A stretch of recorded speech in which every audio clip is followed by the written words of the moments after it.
Good morning YouTube. C'est une fabuleuse journée qui a déjà bien commencé puisque là ça va être l'heure de manger. Donc ce midi ce seront des restes.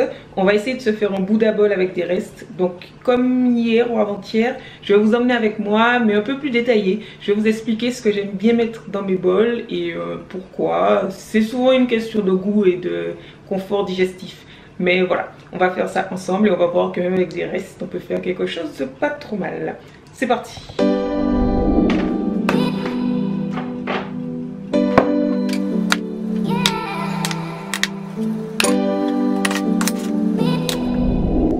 J'ai tout ce qu'il faut, on va faire un petit état des lieux et on va voir ce qu'on peut mettre dans le bol.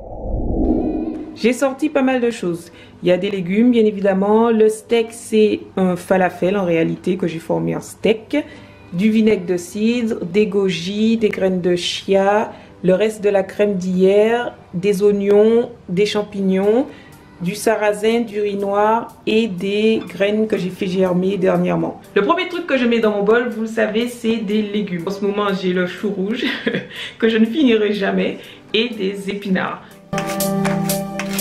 J'adore les légumes feuilles parce qu'ils ont une très grande diversité de micronutriments, c'est-à-dire de vitamines et de minéraux. En plus, ils sont pleins de fibres, ils sont souvent riches en eau, c'est top.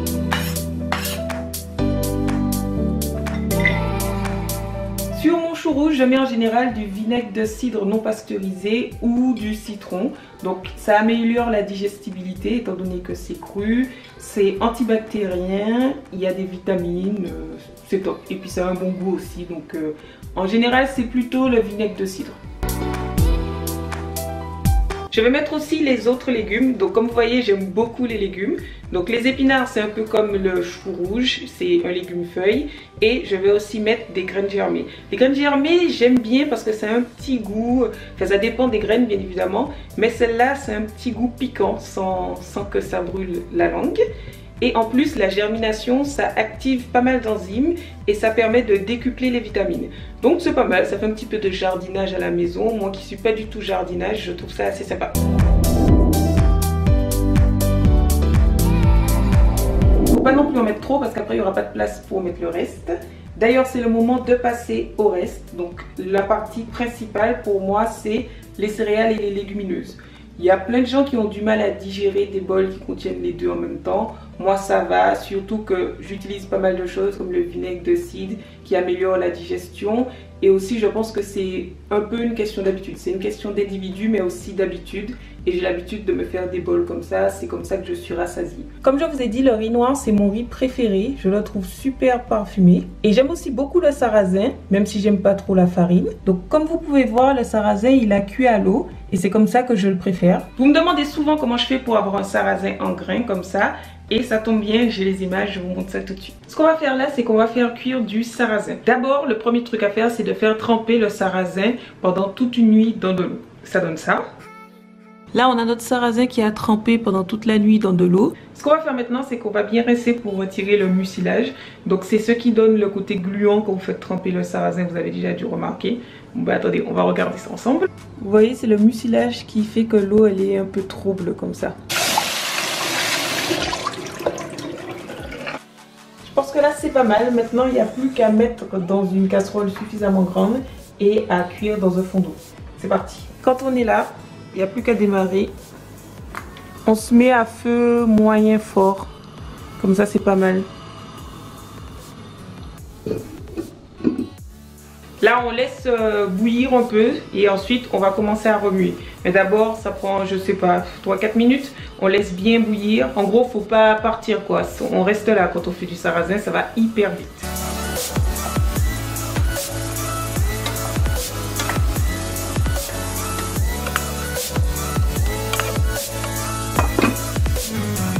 C'est fini, on laisse reposer un peu, ça va encore sécher. Donc au début, quand ça va sécher, les grains ils seront collés entre eux. Je sais pas comment expliquer, enfin si, ils seront collés entre eux. Mais vous allez voir que vous allez pouvoir égrainer ensuite votre sarrasin, j'allais dire quinoa, votre sarrasin une fois que ça aura un peu refroidi et séché. De toute façon, là si vous voulez le manger tout de suite, vous pouvez directement le servir, rajouter la sauce et déguster, c'est pas un problème. C'est vraiment si vous mangez pas tout de suite que ça a le temps de refroidir, vous inquiétez pas, vous allez pouvoir détacher les grains. Comme vous pouvez voir, c'est vraiment hyper simple de cuire du sarrasin en grains, franchement, essayez, vous allez y arriver immédiatement. Du coup, on va faire ça, on va mettre notre sarrasin, notre riz noir et notre petit steak falafel.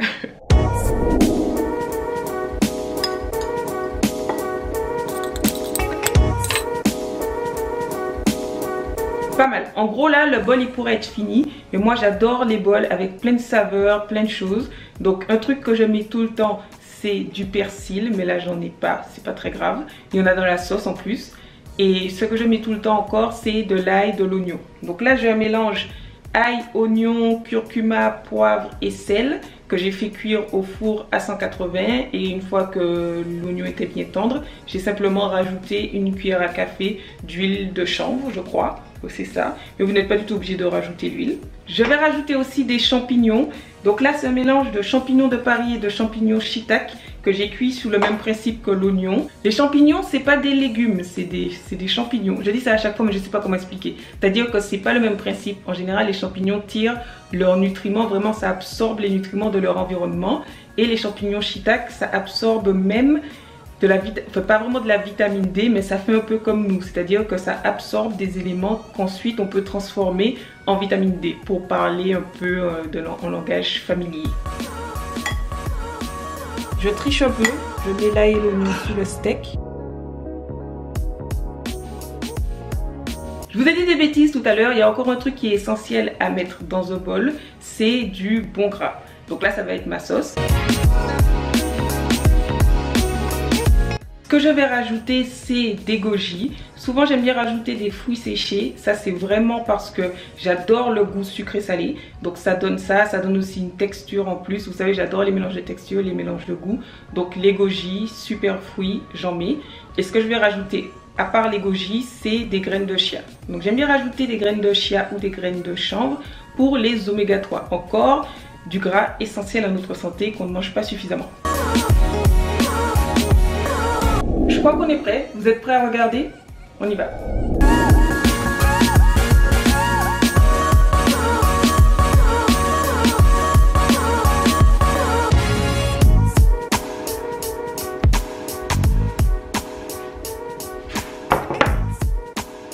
Ça fait quand même un bon bol. Il est assez rare que je prenne le dessert avec un bol comme ça, et ça me donne, ça me rassasie pendant un bon moment en général, je dirais entre 4 et 6 heures. Bien évidemment, c'est un exemple que j'ai fait avec ce que j'avais sous la main. J'ai essayé de vous donner les lignes directives de mes bols, mais c'est vraiment mes lignes directives, ce que moi j'aime, ce que moi je digère bien, ce qui moi me rassasie. Donc si jamais vous voulez des conseils, peut-être que vous pouvez vous en inspirer, mais encore une fois, peut-être que ce ne sera pas ce bol qui va vous convenir à vous. C'est à vous de voir, c'est à vous de tester. Mais comme vous pouvez le voir, il n'y a là-dedans que des aliments non transformés, à part un petit peu d'huile que j'ai utilisé pour les champignons et l'oignon, mais sinon c'est tout. Et c'est de l'huile vierge et pressée à froid, dans des quantités infimes. Je me rends compte que j'ai oublié de dire ce qu'était un Buddha bowl. Un Buddha bowl, c'est un bol végétal, donc on a éliminé poisson, viande, produits laitiers et œufs, et qui contient des légumineuses, des céréales et des oléagineux. Donc c'est pas juste un bol végétal, c'est un bol végétal spécifique. Vous savez qu'on aime bien mettre des labels sur tout, donc ce genre de bol ça s'appelle Buddha bowl. Bien évidemment chacun fait ce qu'il veut, je pense pas qu'il y ait de loi ni que ce soit gravé dans la roche, mais disons que pour qu'on se comprenne, c'est ça un Buddha bowl. J'ai déjà vu des gens qui n'avaient pas de légumineuses qui ont écrit Buddha bowl, j'ai déjà même vu des gens qui ont mis du poulet et qui ont écrit Buddha bowl, donc voilà. En fait, je suis en train de repenser à la vidéo d'hier qui était hyper difficile à faire de façon concise en exprimant clairement ce que je voulais dire. J'espère que, vu qu'elle n'a pas encore été publiée, j'espère qu'elle aura été bien interprétée et claire. Mais ce que je voulais dire, c'est que ça ne sert à rien de vouloir le physique de Pierre, Paul, Jacques ou des magazines parce que vous êtes unique. Et c'est vrai que j'ai déjà eu un physique qui était plus proche des standards de la société et des magazines. J'ai déjà été plus mince par exemple, puisque il faut être mince en ce moment. Mais je me suis jamais sentie aussi bien parce que lorsque j'étais plus mince, j'étais pas du tout bien dans mon alimentation, pardon, j'étais pas du tout épanouie. Alors que là, c'est le cas. Là, je prends du plaisir à manger. Je sais que je me fais du bien au maximum. C'est pas parfait, mais je fais au mieux. Je sais que j'ai une activité physique régulière dans laquelle je prends du plaisir. Et donc, je sais que le corps que j'ai maintenant, c'est peut-être pas le mieux, mais que je suis en route pour le mieux que je puisse être, pour le meilleur de moi-même. Ça n'a pas de sens ce que je dis.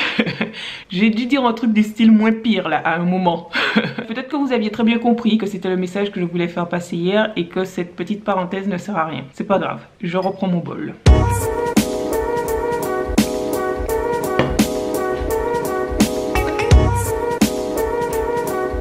Un autre truc que je mange tous les jours, alors les Buddha Ball c'est pas forcément tous les jours. Tous les jours j'ai des légumes et des fruits. Je vous les montre pas parce que je vous montre pas exactement tout ce que je mange. C'est plus pour vous donner des idées repas que pour vous dire faites ci, faites ça, je mange tant de fruits.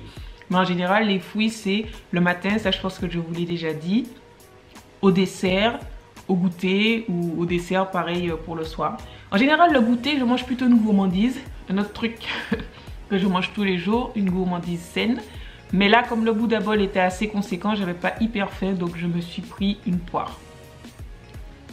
Du coup, je vais arrêter ce vlog maintenant. J'espère que ça vous a plu, étant donné qu'il n'y avait pas trop de thème. Le thème, c'était plutôt ma vie, mon Buddha Ball, mon alimentation. Je sais pas ce que je vais mettre comme titre, d'ailleurs.